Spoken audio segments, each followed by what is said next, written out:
Une femme radicalisée, en fait, n'est pas si différente que ça d'un homme radicalisé, puisque le vrai grand signal fort de radicalisation, c'est le comportement dit séparatiste. La question qu'il faut se poser aujourd'hui, c'est est-ce que toutes ces personnes qu'on a rapatriées, et éventuellement les personnes qu'on rapatriera plus tard, est-ce que l'État français a pris la mesure de la potentielle dangerosité de tous ces gens qu'on ramène sur le territoire français? Il y a probablement une lutte contre l'islamisme en France, moi en 2 ans je ne l'ai pas vue. Louise Eliafi, les autorités françaises ont mis énormément de temps à reconnaître que les femmes pouvaient être des djihadistes comme les autres.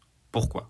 Alors il y a plusieurs raisons à ça. La première, c'est déjà que les hommes et les femmes ne se radicalisent pas tout à fait dans les mêmes espaces. Les hommes, pendant très longtemps, se sont radicalisés dans l'espace qu'ils dominent le plus, c'est-à-dire l'espace public, c'est-à-dire la rue ou encore par exemple la mosquée, qui sont des lieux beaucoup plus surveillés, a fortiori aujourd'hui. Les femmes, notamment a fortiori dans des localités où il y a une grosse pression communautaire, sont plutôt assignées à résidence.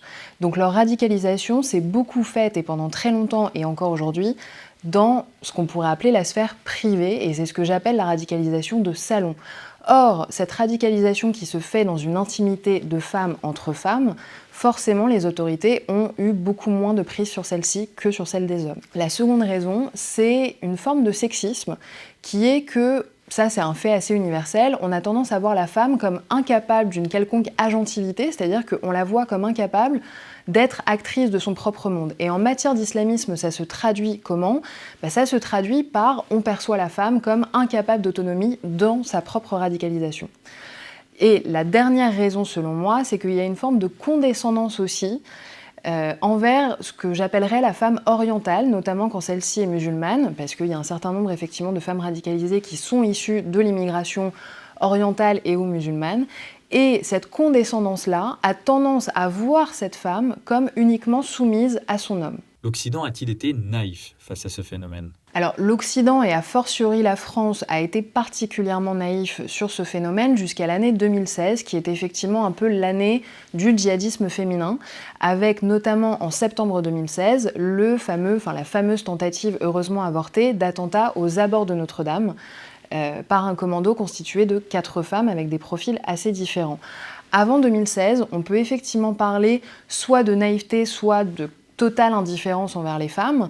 Pourquoi ? Parce que jusqu'à 2016, les femmes ne sont pas vues comme des djihadistes ou des islamistes à part entière, elles ne sont vues que comme des femmes d'islamistes, des sœurs d'islamistes ou des filles d'islamistes. À partir de quel moment peut-on dire qu'une femme est radicalisée ? Une femme radicalisée, en fait, n'est pas si différente que ça d'un homme radicalisé, puisque le vrai grand signal fort de radicalisation, c'est le comportement dit séparatiste. C'est quoi un comportement séparatiste ? C'est un individu qui ne va voir le monde qu'en 2 parties, le nous et le eux. En matière d'islamisme, ça se traduit par les fidèles d'un côté, les mécréants de l'autre. À partir du moment où vous avez quelqu'un qui a cette vision du monde, on est a priori face à un individu qui a une vision radicale de la religion. Vous nous apprenez également que lorsqu'elles se radicalisent, les femmes deviennent majoritairement plus rigoristes que les hommes.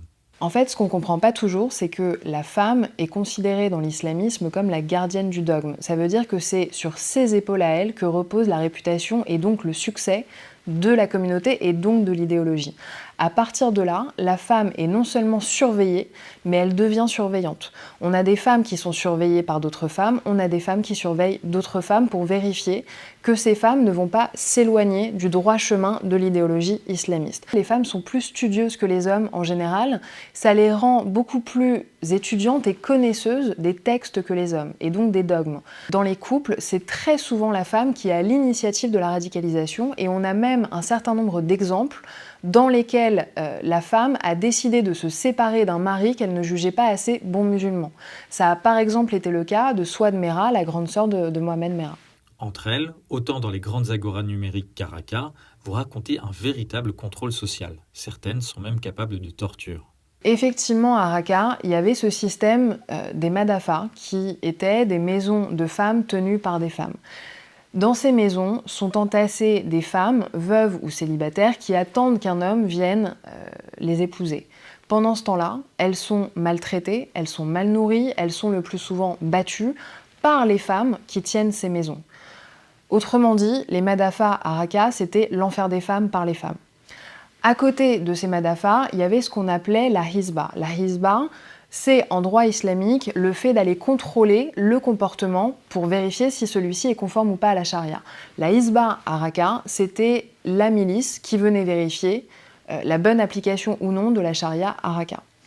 Au sein de cette milice, il y avait une brigade exclusivement constituée de femmes qui étaient là pour aller vérifier le comportement des femmes, notamment dans la rue. C'était des femmes qui étaient armées, qui étaient dans des pick-up, qui se baladaient et qui allaient interpeller de façon extrêmement violente des femmes dont elles considéraient qu'elles ne respectaient pas assez la réglementation islamiste de Raqqa. Il faut quand même savoir qu'on a des femmes qui sont revenues de Raqqa, qui ont vécu l'enfer de Raqqa, et qui aujourd'hui disent qu'elles préféraient encore se faire arrêter par des hommes que par des femmes. Vous avez infiltré sur les réseaux sociaux plusieurs groupes destinés aux femmes musulmanes. Pouvez-vous nous raconter ce qui s'y passe ?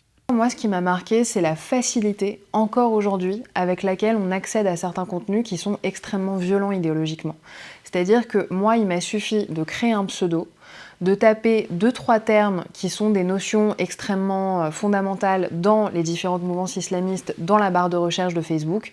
En 5 minutes, l'algorithme avait fait son travail. J'ai pu accéder à tous les groupes Facebook privés ou publics qui m'intéressaient. Et en à peine 10 minutes, j'étais intégrée en tant que femme musulmane dans des groupes de femmes radicalisées. À partir du moment où j'étais sur ces groupes Facebook, il suffisait de demander un accès à des comptes Telegram ou à des comptes WhatsApp pour pouvoir parler entre guillemets plus en privé.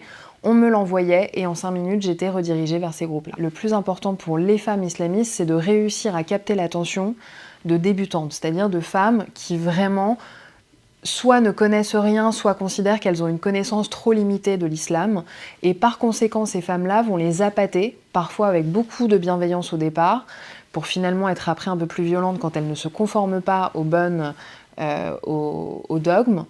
À titre d'exemple, moi, pendant mes 2-3 ans de recherche, j'ai reçu en moyenne par jour une 60aine de notifications m'enjoignant soit à prier, soit à faire attention à mon comportement en tant que femme. Le rapatriement de ces femmes et de leurs enfants fait toujours débat. Quel plan faut-il mettre en place selon vous et a-t-on pris la mesure de leur dangerosité ? Qu'on décide que sur un plan moral et juridique, il est légitime de rapatrier nos compatriotes et notamment des enfants qui sont encore aujourd'hui en danger de mort dans des camps en Syrie, c'est tout à fait entendable. La question qu'il faut se poser aujourd'hui, c'est est-ce que toutes ces personnes qu'on a rapatriées et éventuellement les personnes qu'on rapatriera plus tard, même si ça n'a pas été décidé, est-ce que l'État français a pris la mesure de la potentielle dangerosité de tous ces gens qu'on ramène sur le territoire français ? Et là, la question est encore en suspens. Par exemple, aujourd'hui, on a une petite partie des revenantes qui n'a toujours pas été mise en examen et qui potentiellement ne le sera jamais. Alors même que la chose est systématique chez les hommes, elle ne l'est pas forcément chez les femmes. Il y a également un biais dont il est possible de penser qu'il existe encore, un biais donc de genre, qui existe peut-être encore aujourd'hui en matière d'évaluation de la dangerosité des femmes qui sont en détention provisoire et dont on considère, sans forcément expliquer pourquoi, qu'elles seraient moins dangereuses que les hommes. Il y a une toute dernière chose, c'est que idéologiquement, au mieux, rien n'a changé, au pire, justement, c'est pire qu'avant. Moi, ce que j'ai vu en 2-3 ans de recherche sur les réseaux sociaux, c'est que tous les groupes de discussion de femmes radicalisées auxquels j'avais adhéré, en à peine quelques années, leur nombre a explosé. Donc, il y a probablement une lutte contre l'islamisme en France. Moi, en 2 ans, je ne l'ai pas vu.